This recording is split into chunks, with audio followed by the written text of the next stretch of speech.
Harold Thompson, a 79-year-old man everyone called Old Sailor, lived on a fishing boat in the village. When he noticed abnormal vibrations in the dam, he went to the town engineers. "Who are you to talk about dam structure?" they said. 3 days later, as the village was about to be underwater, an admiral landing from a helicopter ordered, "Find Dr. Thompson immediately." Sweetwater Lake was the lifeblood of the small town, the region's largest freshwater source, the lifeline of surrounding farmlands, the center of fishing and tourism.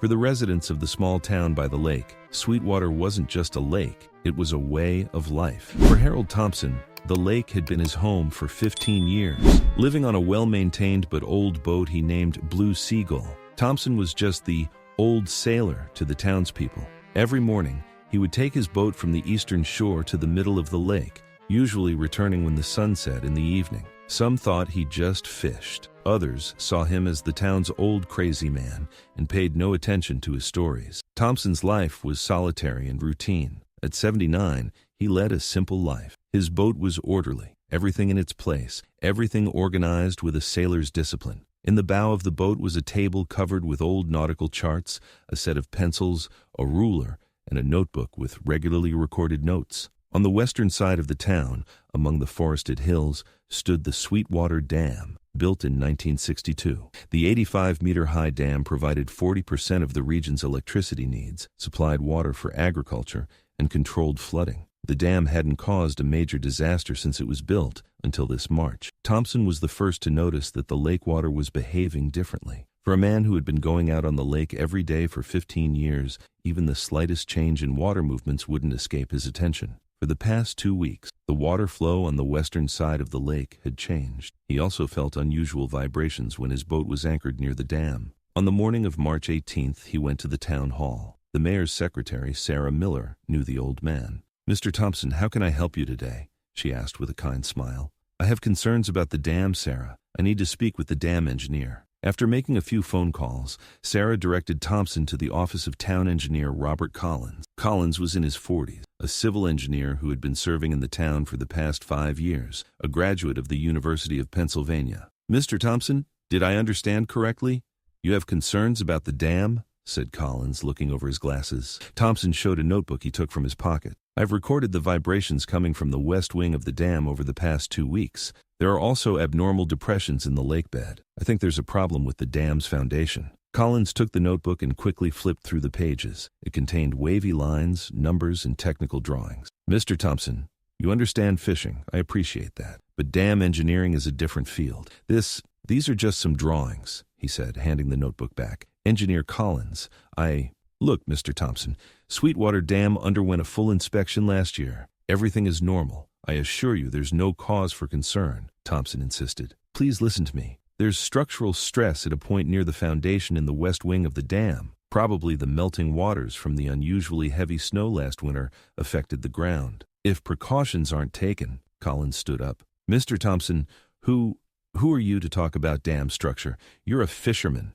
My team and I are professional engineers, and I'm telling you again, the dam is safe." There was a worried expression on Thompson's face as he left Collins's office, but he had no intention of giving up. The next day, he took his notebook and went directly to the office of Deputy Governor Maria Sanchez. Sanchez listened to Thompson briefly, but she had Collins's report in front of her and trusted her engineer on technical matters. "Mr. Thompson, I understand your concern, but what is your technical background?" Sanchez asked. Thompson hesitated for a moment. "I'm just a sailor, ma'am, but there you see. Our engineers say everything is normal. Don't worry." Thompson had realized that the town authorities wouldn't listen to him. That night, when he returned to Blue Seagull, he opened an old photo album on his table. Inside were photos of a much younger Harold Thompson in a Navy uniform standing in the middle of a group of men in front of a large dam project. On the back of the photo was a handwritten note. "Dr. Harold Thompson, Navy Engineering Corps, Panama Canal Reinforcement Project,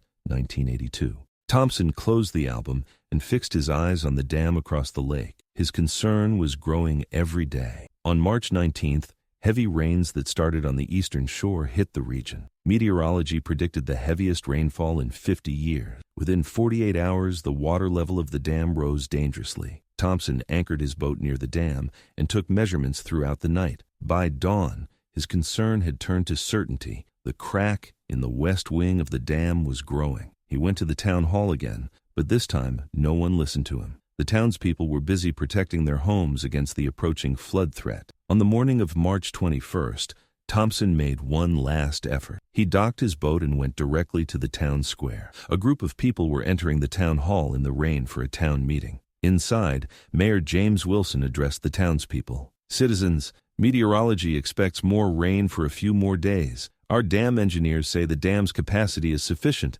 There's no cause for concern." Thompson called out from the back rows, "The dam is about to collapse. The town must be evacuated." There was a silence in the hall. Then a few people started laughing. "There goes the old sailor again." "Hey, Thompson, what did you see this time? A sea monster?" Mayor Wilson tried to maintain order. "Mr. Thompson, please. We have reports from our professional engineers. The dam is safe." Thompson tried again to show his notebook. "There's a structural crack in the west wing. Within 72 hours. Just then, the doors of the town hall opened. A tall man wearing a Navy uniform entered. There were 2 soldiers behind him. Everyone in the hall turned to look. "Admiral James Peterson, United States Navy Engineering Corps," he introduced himself. Mayor Wilson rose in surprise. "Admiral, this is an unexpected visit. How can we help you?" "I'm looking for Dr. Harold Thompson," said the Admiral with a serious expression. Whispers started in the hall. Everyone was looking at each other. "Doctor?" Was he referring to Thompson? Thompson slowly rose from the back rows. "I'm here, Jim." Admiral Peterson walked across the hall towards Thompson. The 2 men faced each other. The Admiral shook Thompson's hand. "It's been a long time, Harry." "Yes, it has," said Thompson. "So my notes reached Washington." "They did, and we're taking your concerns seriously. Our team is at the dam now. Initial findings indicate you're right. There's a serious structural issue in the west wing." Everyone in the hall was watching in shock. Mayor Wilson couldn't hide his astonishment. "Wait, you 2 know each other? And Thompson is a doctor?" Admiral Peterson turned to those in the hall. "Dr. Harold Thompson, retired Chief Engineer of the Navy Engineering Corps. In his 40-year career, he designed 17 major dam projects. He directed the renovation of the Panama Canal. He's one of the country's most respected experts on hydraulic structures." The hall fell completely silent. Everyone was looking at Thompson, the old sailor, the man the town had belittled for years, whose stories they had laughed off. "Navy radars have detected another approaching rain front," said the Admiral. "It will reach the region within 24 hours. According to our team's assessment, the structural problem in the west wing of the dam will likely collapse under the additional water pressure." "The town must be evacuated," said Thompson. Mayor Wilson, still unable to overcome his surprise, asked, "How much time do we have?" 48 hours at most," said the Admiral.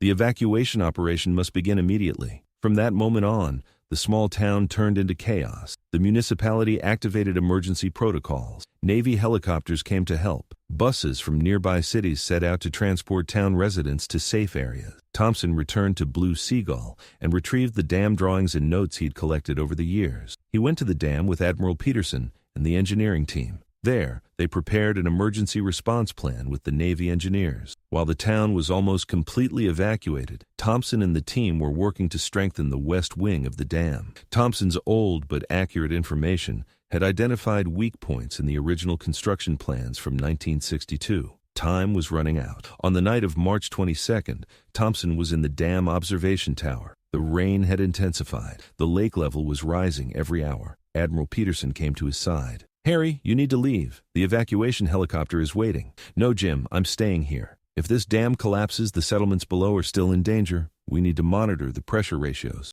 "Harry, it's not worth the risk. You're now an old man." Thompson smiled. "Maybe, but I can still do things." After midnight, the cracks in the west wing of the dam widened. Water was pressuring the dam with all its might. Thompson and the engineering team accelerated their reinforcement work. Before dawn, the dam's gates were opened to begin controlled water discharge. On the morning of March 23rd, as the sun rose, Thompson watched from the tower as the lake began to calm. The rain had stopped. The water level was dropping. The pressure on the dam was decreasing. Their plans had worked. Admiral Peterson climbed up to the tower and came to Thompson's side. "Harry, we owe you gratitude. Without your warning, this dam would have collapsed, possibly causing thousands of casualties in the town and surrounding settlements below." Thompson was tired, but there was satisfaction in his eyes. "You listened to me, Jim. But do you know why I never told anyone I've been living here for 15 years? Why, Harry, because I just wanted to be a sailor. Books, conferences, academic discussions, I was tired of them.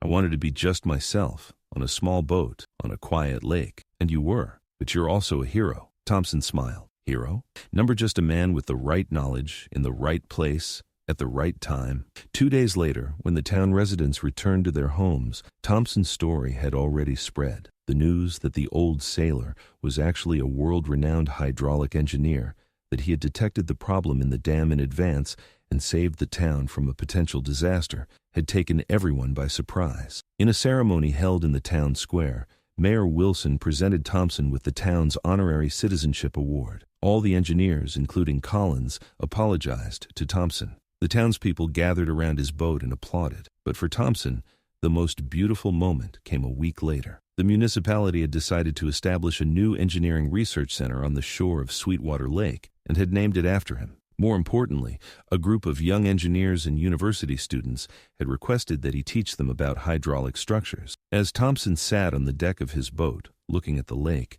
he was experiencing perhaps the happiest period of his life. He was no longer just the old sailor. He was a man at peace with his past, willing to share his knowledge, loving his town. And every morning, as he set out on the lake with Blue Seagull, the townspeople now knew he wasn't just fishing. He was a silent guardian, maintaining the balance between the lake and the dam. If you like the story, don't forget to subscribe to our channel and like the video.